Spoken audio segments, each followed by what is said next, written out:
In many quarters, there is a desperate need in America today, in America this week,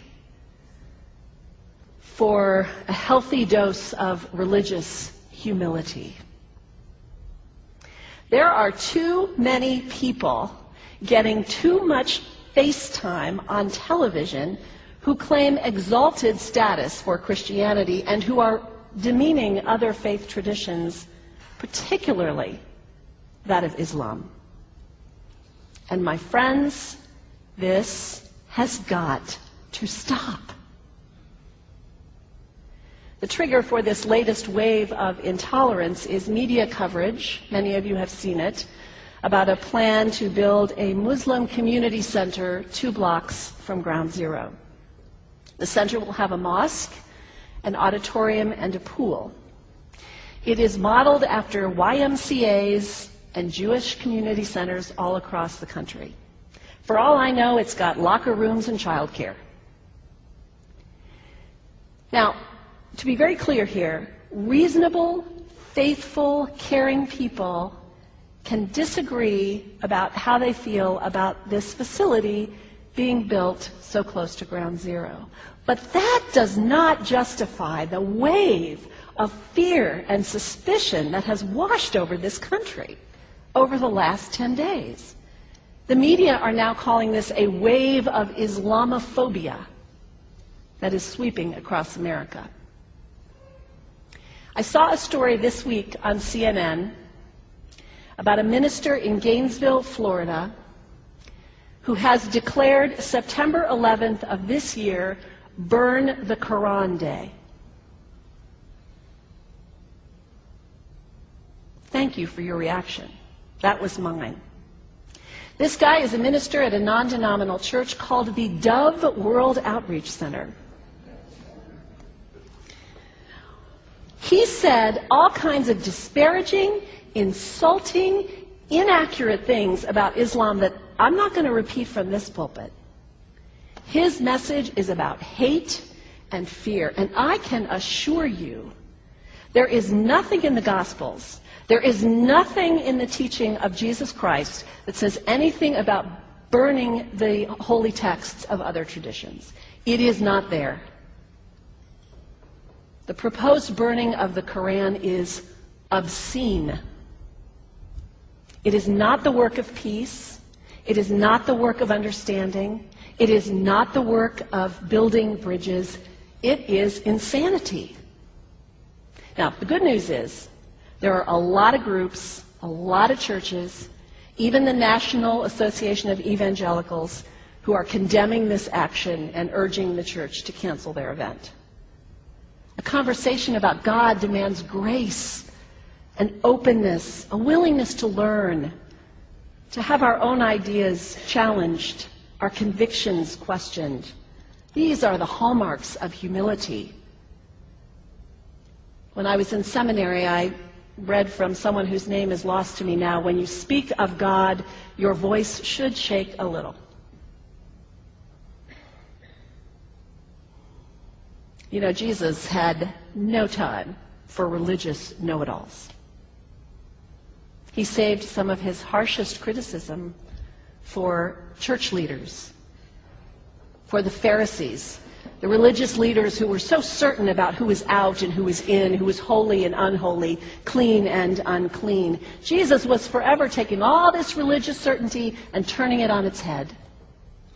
And we can only imagine what Jesus would have said about Pastor Terry Jones and his Burn the Quran campaign. I think he would say, this has got to stop. Followers of Islam believe that the Quran is a collection of revelations received by the Prophet Muhammad from God about 1400 years ago. They believe that Muhammad was the last of a series of prophets and teachers and messengers that included Adam, Moses, names revered by us as well. The word Islam means peaceful surrender to the will of God. The Quran was written at a time when the Muslim people were being driven from their homes, persecuted, and killed. The Old Testament was written at a time when Jewish people were being driven from their homes, persecuted, and killed. And religious scholars will tell you that most Holy Scriptures have stories of war and violence in them. Throughout history, most faiths have used these texts to justify violence.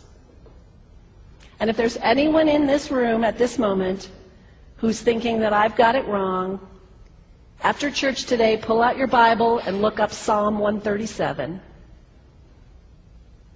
And you'll see that our own text has passages that can make us uncomfortable.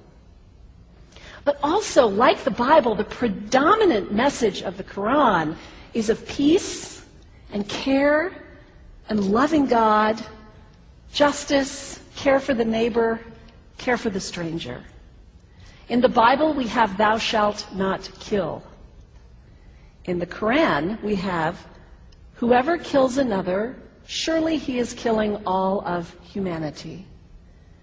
And whoever saves the life of another, surely he saves the lives of all humanity. These are words of peace, words of faith, words that could save the world if we would take them to heart. The second thing you can do, the emails demonizing Islam, delete it. Don't forward it. Don't participate in the stereotyping. Don't give in to your fear. It's okay to be a little afraid. We all have those emotions. Just don't give in to it. Don't sign on for it. Don't focus on this tiny group of extremists who commit acts of violence. Focus on the hundreds of millions of Muslim people in the world who are people of faith, whose priorities and concerns and families are not so different from your own. And third, when you think of Muslim people, think of individuals. Think of the professor at Ohio State. Think of the engineer at Honda. Think of the teacher at the elementary school down the street. When you think of Muslim people, remember 11, not the hijackers. There was only a handful of them. Remember Mohammed Sunhami Hamandi. He was born in Pakistan. He came to the United States as a small child with his parents. He played high school football. He went to college. He became a part-time ambulance driver. He died, this Muslim young man, on 9/11, trying to rescue people and save lives. When you think of Muslim people, remember Mohammed Salahuddin Cloudhurry. He was a waiter at Windows on the World, which was at the top of the World Trade Center. He died that day. His wife had their baby 2 days later. When you think of Muslim people, remember Rama Salih. She was a woman, 28 years old. Her neighbors were and generous. And she died on American Airlines Flight 11, 7 months pregnant with her first child.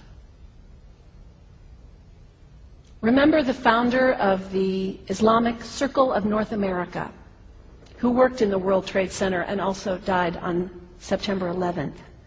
That same group now is giving away tens of thousands of copies of the Quran in response to the campaign about burning the Quran. In the language of their own tradition, they are spreading words of faith and peace and hope. One of the ladies at the 8:30 service this morning said to me after, maybe we should declare September 11th, buy a Quran and read some of it. It is for us to share our message of love and hope and peace, but let us do it with grace and respect and above all, humility. God grant us, as individuals, as a nation, as Christians, the humility for this work.